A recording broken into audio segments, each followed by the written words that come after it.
we got an exciting one for you today.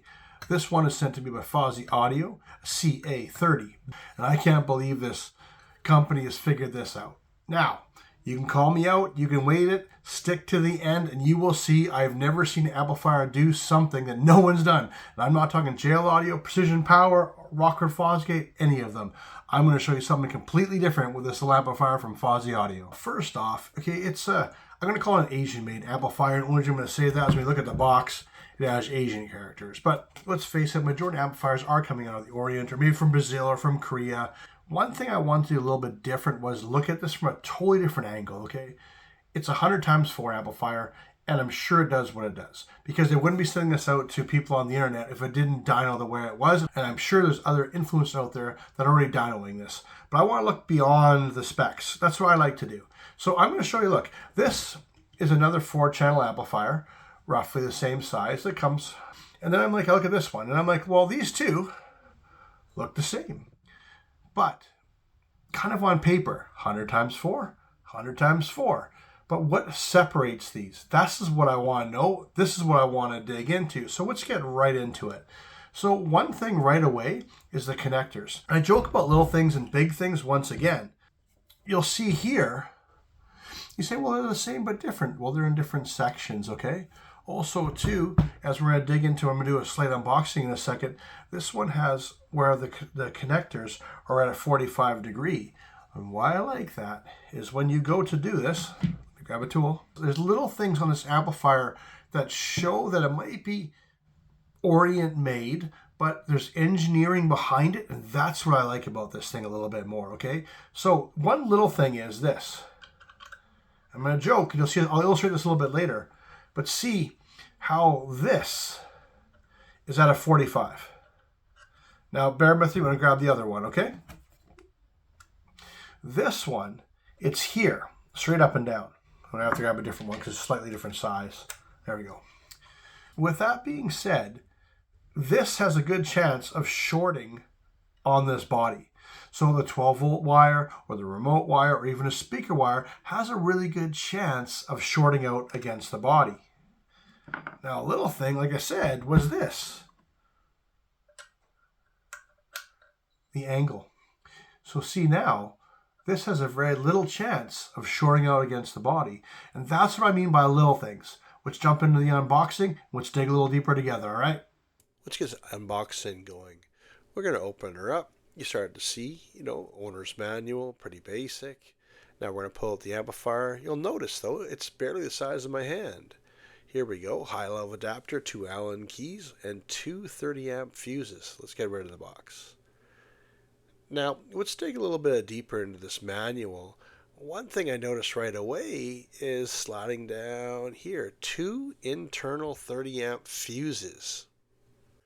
As I alluded to earlier, I want to go beyond the specs. Okay, so I'm going to open up the other amplifier, and why I want to show you that they are completely different. And I know you might say I'm beating a dead horse here. No, I want to show the engineering between the Fosi product and, say, another manufacturer. Have to get the Swiss Army knife out. We pull her back, and we open her up. Now you can just see, just the layout of the circuit board and everything. Now we're going to deep dive into the Fosi Audio. So it's like I said, when I met with some of those 2 fuses, it really made me start wondering, where are these fuses? So I started taking out the end plates. There's 4 screws.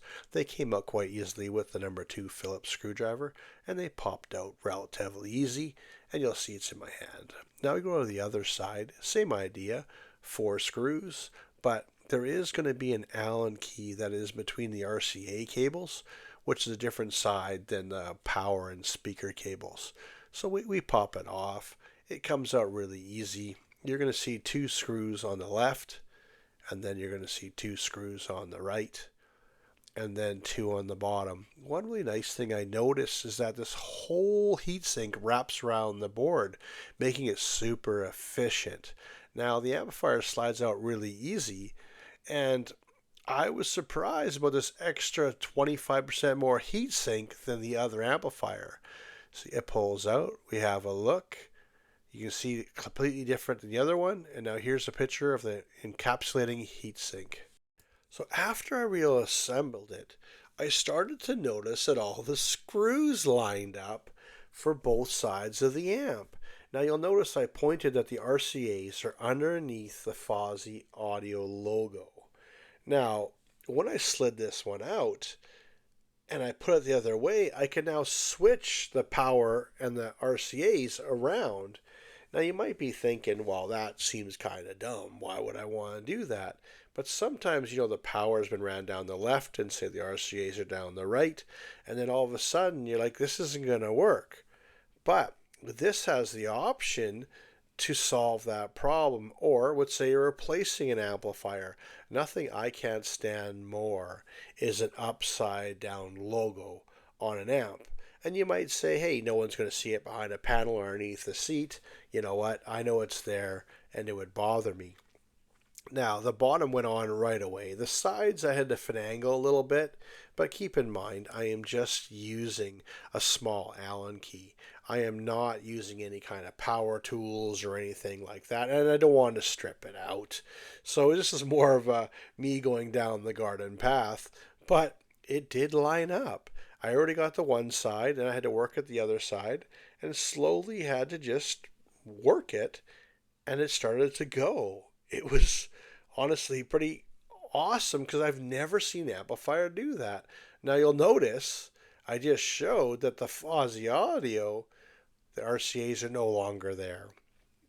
So the end caps went on pretty easy. I mean, it was just 4 screws, pretty simple installation. And now, I'll start the RCA side in a moment. But now can you see the practicality of this?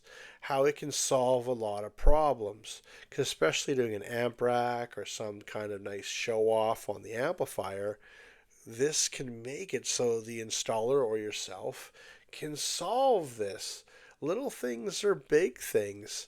But I didn't think it was going to do it. But there you go. Look, the RCAs are on the right hand side instead of the left hand side and now above the logo.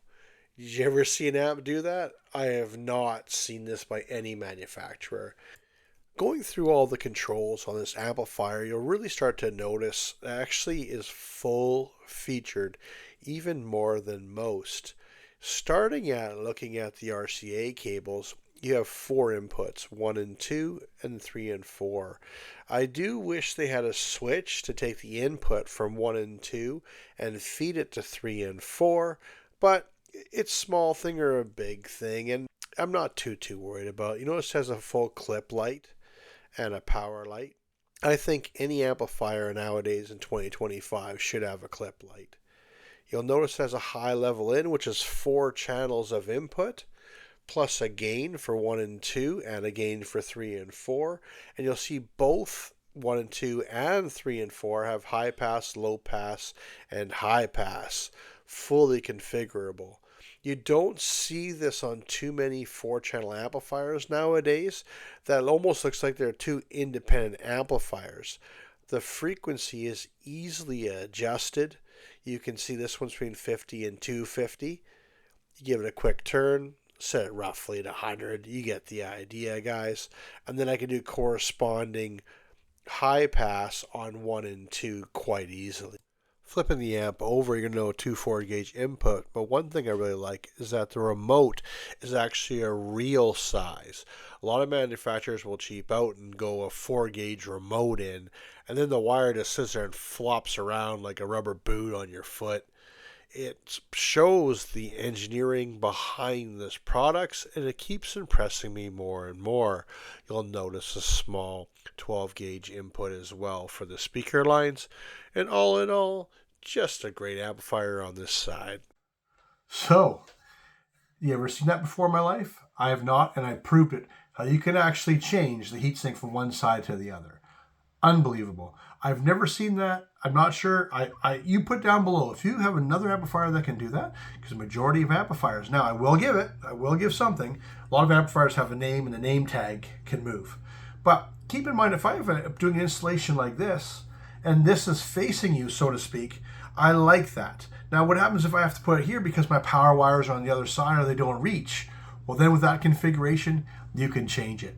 Awesome engineering, but you know what I'm thinking? I don't even think they know they did that, to be completely honest, all right? Now, put this little package together, and it's pretty damn good that way. Look, clip light, okay, full crossovers, switchable body. Now, here's my one con about this, and I don't like it, and I admit it. Since I showed you when they take apart, I had 1, 2, 3, 4, 5, 6, and then 4, 10, 14, plus those 15. 15 screws to change a fuse. I don't like that. But I will say there's no room for fuses here, and there's no room for fuses here. So I see why they put the fuses inside. So in one hand, I'll say thumbs up for having fuses and giving you an extra set. Now, my thumbs down is I have to do 15 screws to get to it.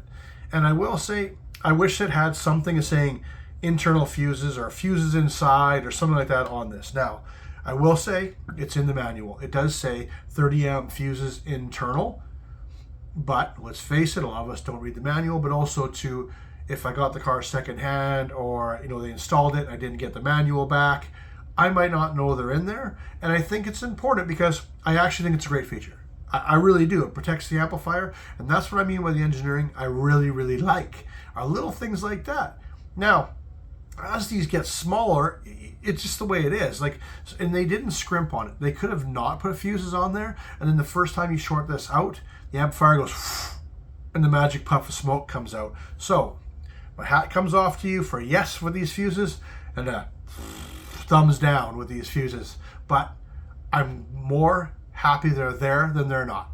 If I prove to you that this little company of Fosi Audio has done something that no one else has done by making the heatsink interchangeable, I think that deserves a like and a share and a subscribe, all right?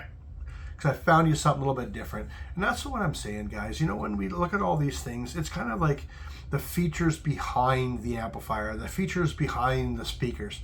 Anyone can make an amplifier, anyone can make a speaker, but where do they put behind these sort of things? And that's what I really like about this Fosi Audio. I'm actually going to use this actually in my my summer car, and just sort of put into my little Miata. I'm going to amplify the front, so I'm going to add a small subwoofer to the back, and I'm going to give her a good try. Now, like I said, there's other influencers on the net right now that are going to be dynoing this, but I have no problem even worrying about it going to be 100 times 4. So once again, I'm just going to go through the features on there. I love the 45 power. I like the remote that's actually the right size, all right, because if it doesn't, it flops around in there, and I hate that. Plus the speaker wires, it's all pretty good, fully bridgeable, high pass, low pass, and full range on all channels. Does have a clip light. I will say I would wish there was a 1, 2, 3 button. What I mean by that is that you can take the audio from channels 1 and 2 to 3 and 4. You have to use Y connectors, but hey, let's face it, $8 to do that. It does have a built-in high-level adapter for all 4 channels as well. I do like that, but I would like to know how much voltage that takes. You know what I mean? The maximum is at 5 volts, 6 volts, or 20 volts. I would love to know that on the manual. If you like my deep dive into the Fosi CA30, you're probably going to like right about here is a video is going to come up going into speakers. Why I'm saying that is if you're going to add an amplifier, you're going to add speakers as well, because I can say adding amplifier will give you way more sound, way more dynamic range, way more fun, and this is the way to do it. So check out the video right about here.